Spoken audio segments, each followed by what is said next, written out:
Hello, my name is Paulius and today I'm going to show you how to reset the installer spin. Power down the system completely.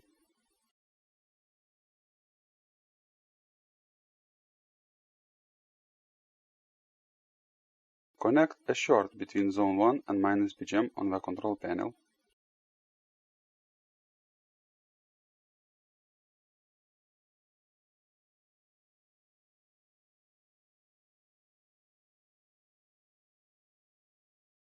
Power up the system from 20 volts AC power transformer.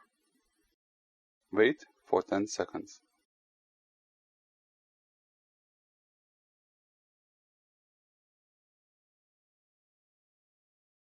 Power down the system. Remove short between zone and BGM output. Restore all other connections. Power up the control panel. The service mode is allowed and the installer spin is restored to default 0000.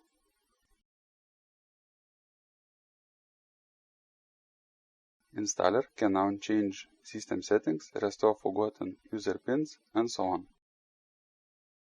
I hope you find this helpful. That's all for today. Bye bye.